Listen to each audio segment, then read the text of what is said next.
One of the reasons, as a matter of fact, that when I am with a veteran leader who's been highly productive over the course of her life, over the course of his life, and I like them, is they're not whining about the unfairness of life.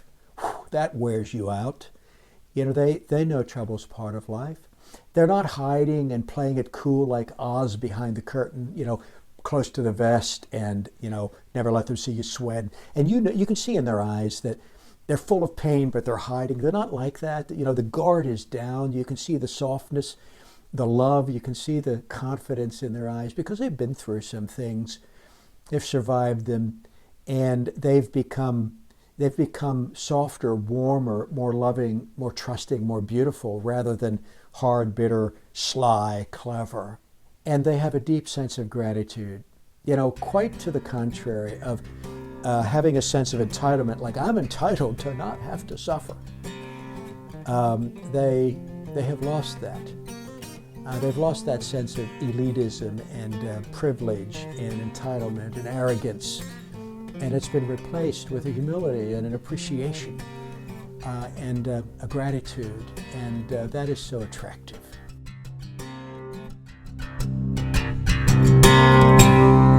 Hi, I'm John Stallworth, and I'm on a mission to encourage and strengthen leaders around the world who are committed to become as effective and as impactful as they possibly can at making the world better through their leadership.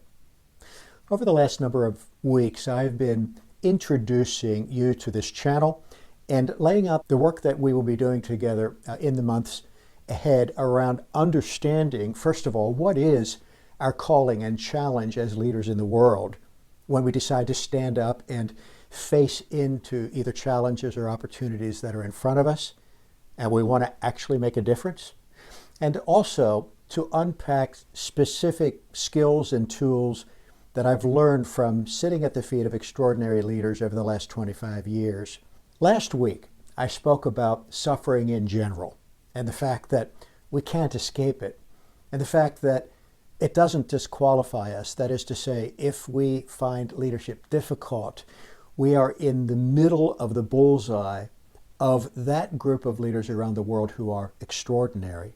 And I shared last week that I would this time pick up on that same theme, only provide some steps that you could take in learning how to turn the difficult moments of your life into growth. The things that I'm going to share with you over the next couple of minutes come from a new piece of work I'm doing, not yet published. In fact, I don't even have a title for this piece of work. It's a sequel to the best-selling book, The Serving Leader. I've been debating calling this How the Serving Leader Grows, which is descriptively accurate. Grow up with an exclamation point, which is quite to the point. More recently, I have been thinking that I might call this book The Suffering Leader, although I can't imagine that makes it a very attractive title. Perhaps you can make a comment on these titles, How the Serving Leader Grows, Grow Up, and The Suffering Leader, and give me some feedback on this. I'll need to resolve this question over the next number of months. I want to give you 7 points just quickly. Now, these are in the book I've written, but I'm going to do it very quickly. As I have watched extraordinary men and women who are veterans, men and women whom I spoke about last week who really have become value creators and beautiful leaders and the kind of people I want to be, and I would say the kind of people you want to be. I have observed that these principles were learned by them as they went through life. And the way I'd like you to think about this is that of the 7, the first one and the last one are disciplined ways of thinking about their suffering, and the middle 5 are disciplined ways of behaving in the middle of their hardship that allowed them to grow. And so there's a thinking practice, 5 behaving practices, and another thinking practice. Perhaps you could picture this as a set of bookends, how we think, and in the middle, between the bookends, 5 volumes on how we behave. Let's just jump right into it. Thinking practice number one. I am not exempt from trouble. Yes, it's just that. I want to encourage you to get used to the reality. Make peace with reality. Make friends with the reality that you're not exempt from trouble. You don't deserve to skip trouble. You're not better than the kind of person who has trouble. Trouble, as I said last week, is in the soup. And you might say, well, that is such an elementary point to make. What could possibly be the value of knowing and holding the thought, you know what, I'm not exempt from trouble? Well, I just tell you that every leader I have worked with spends a great deal of time lamenting or chewing on the thought they have that trouble shouldn't happen to them. You know, why does all this stuff happen to me? We have a deep thought that if we're the right kind of person or if life is fair to us, then we won't have trouble. And I'm just telling you that we advance our growth process, we advance our value in the world so much by coming to terms with the fact that we aren't exempt from trouble. You know, it ought to shock us how little trouble there is in the grand scheme of things, rather than shock us that something goes south. I mean, it's quite surprising to me, given the human condition, the fact that we know so little about what we're doing most of the time, and often we're trying things for the first time that we haven't tried before and so forth. It ought to shock us how often things go okay or actually go well. What shocks us is when things go wrong. And then we get caught in a mental loop that is pure waste of time. Quite frankly, I think it's an incredible weight and burden for those around us. Why did this happen? You know, why does all this stuff always happen to me? Thinking practice number one. I'm not exempt from this. And when it happens, we can say, hey, there you are. There you are. You know what? I'm a living human being. Trouble is part of life for human beings, and I'm not exempt from it. Behavior number one, anticipate trouble. Anticipate it. Know that it is a likelihood. When you make a plan, when you lay out a scenario, when you have a great idea, when you implement something, factor in what could go wrong, because things go wrong. When you have an employee coming to you and saying, hey, I heard what you're planning to do, but I've got some questions, listen to what they have to say, because you need to anticipate the backside of your wonderful plan. Anticipate that things could go wrong. Think it through. Get your arms around it before you take a step. As a very visionary leader, I'm a highly strategic and action-oriented leader. I conceive of things and then I begin working on them. I build bridges out as I cross them. I often get feedback from more operational staff who have a lot of questions about how this is going to go. In fact, they have a lot of questions about whether it's going to go at all. And when I was younger, that made me angry. It irritated me. What are you trying to do? Puncture my balloon? What they were trying to do is help me anticipate what could go wrong. And so behavior number one, anticipate it, build it in. Things go wrong. Even the best laid plans go wrong. Behavior number two, admit you're in trouble. Wow. I could spend the rest of my life writing books and capturing case stories about how something not good that went south became an unmitigated disaster because no one was willing to admit that it wasn't good or that it went south. Admit you're in trouble. You know, there's an old saying in CEO world, don't bring me a dead cat. What does that mean? The boss says to the head of the project, hey, keep me closely posted. Don't bring me a dead cat. If the cat's sick, come tell me. Hey, I got a problem, boss. Something's not working right. Bring bad news fast.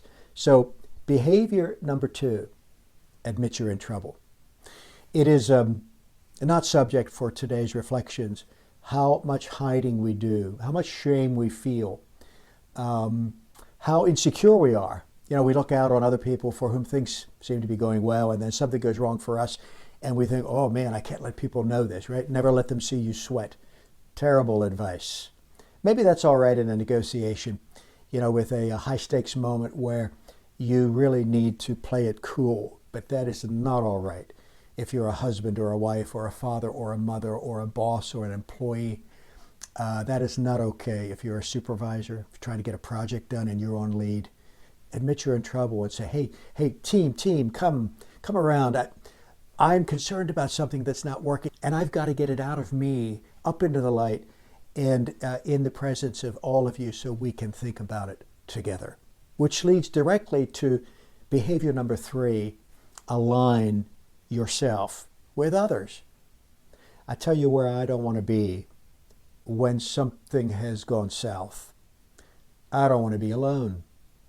I don't want to be hiding in a room sweating or laying in my bed at 3 a.m. staring at the ceiling alone. I want to have anticipated the problem. I want to have admitted it to others, and I want to fill the room up with friends and colleagues so we can talk about it.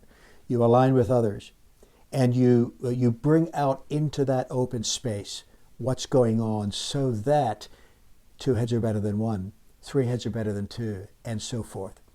I was with an owner of about a $50 million company just 2-3 weeks ago, and I had asked this dear friend to share with a group of our Center for Serving Leadership trainees, some supervisors and owners that we were taking through a serving leader learning process. And I asked the owner to share a few key points. And the very first thing he said was, you know what, I don't make very many decisions by myself anymore. So when I was younger, I would make decisions, and I thought that's what leaders did, but he said, seldom do I do that. Generally, I bring out into the open all the issues I can see, and I invite my team to add their issues and to bring their wisdom, because we make much better decisions together. Behavior number 4, allow trouble to do its work. I reflected last week on the fact that the very best things that have ever happened to me are the worst things that have ever happened to me. And I reflected last week on the fact that if we lean into trouble, we find in going through that process, not trying to, clamp the lid of the box down on it so that it goes away fast, but really going through it, that tremendous gains come out of it. If we allow trouble to do its work, if we say, okay, friend trouble, I see you, I've brought it up into the light, I've talked with others about it, I'm not hiding, I've invited people in, I've asked people to help me with it. Now, let's get the maximum benefit out of this trouble we can, so that we can learn and we can grow. It is an extraordinary and courageous decision we make that causes the setbacks, the hardships, the betrayals, the mess-ups to produce incredible fruit. The way I described this some years ago when I went through one of the difficult situations in my life is that it was as though I had tripped, fallen flat on my face, made a decision to suck it in, to accept it, to welcome it, not to push it off, not to deflect blame, not to finger point, but really take it in. And as I lay there on the ground learning, as I nursed my wounds, as I asked for help and slowly got back up on my feet, my experience was that I was standing on much higher ground. It was a miracle, truly. I had fallen flat on the ground, and when I got back to my feet, I wasn't even standing on the same ground. Okay, let's go to practice number 5. And this one I really want you to think about. In many ways, I see it as the anchor. Always give thanks. Always. We are trained by this world, by our life, to give thanks for the things we like. So, oh man, that's great. Hey, thanks, Mom. Thanks, Dad. Thanks, boss. Thank you, customer. That I really feel good about how that turned out for me. Our orientation toward life shifts into a much more mature posture and one in which we are able to grow and make headway more rapidly when we cultivate, it's an old slogan, an attitude of gratitude. When we cultivate a discipline of thanksgiving and we say, I don't like what just happened, but let me give thanks for this too. In all circumstances, give thanks. In all circumstances, give thanks. This posture reorients our readiness to learn from difficulty. It repositions us in terms of our ability to receive gifts that are hidden in setback. It positions us to grow in our ability to see that both the ups and the downs in our life have value. I didn't say we like them. I didn't say they're all right and just, but have value in the grand scheme of things. Now, what is the grand scheme of things? Very simply this. The grand scheme of things, friends, goes back to the very beginning of my reflections some weeks ago. You and I were designed to grow up and to become useful. That is the grand scheme of our life. You and I have a purpose of becoming more and more effective in the stewardship of our own life, so that as time passes, we can increasingly accomplish the things we intend and be useful to others. And I promise you that how we respond to suffering, first of all, getting ourselves ready to know that we're not exempt from it, and anticipating it as part of a normal day, and admitting it when it happens. Tell the truth, T cubed, it is the beginning of all progress. Aligning ourselves with others, not hiding, and allowing that trouble to do its work, and always giving thanks, always. It was a rough day. Thank you. And you do this in the way that makes sense to you. Just thank you. I say thank you, God. Thank you, God, for the privilege of being in this terrible day. May this day produce good things, even while it was so painful for me. As we make this orientation to gratitude, we accelerate our journey to the point of our life, which is being fruitful, being useful, being a blessing to others, making places where flourishment happens, adding goodness to the world. That thankfulness anchors all of this learning. Well, I've just given you a thinking practice. I'm not exempt from trouble. And I've given you 5, we'll call them doing practices. Anticipate trouble, admit you're in trouble, align with others, allow this trouble to get its job done in your life, and always give thanks. Now, a final thinking practice, the other bookend. I want you to learn, practice, discipline yourself to increasingly think this way. Trouble will perish. Growth will prevail. Here's what I'm saying. The time of trouble will come and go. Sometimes the season is long, but trouble will depart. What you gain in it, the muscle, the maturity, the character, the perseverance, the gratitude, those things are now yours forever. I want you to think that way.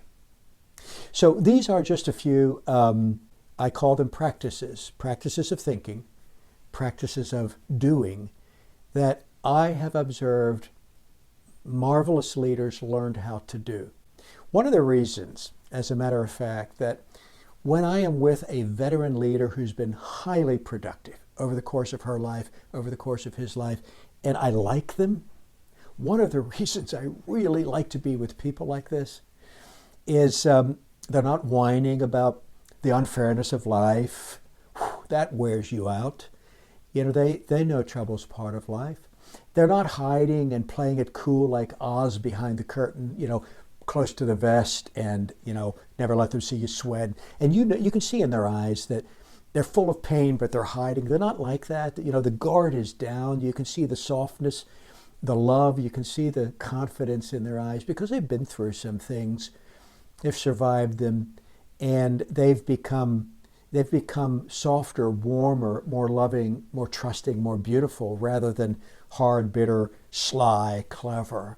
I like being around the people who have become beautiful. They've learned how to ask for help. Hey, could I share something with you? And I'm going through something. I'd really appreciate if I could share that with you. Man, talk about giving you a sense of having value in the eyes of someone else.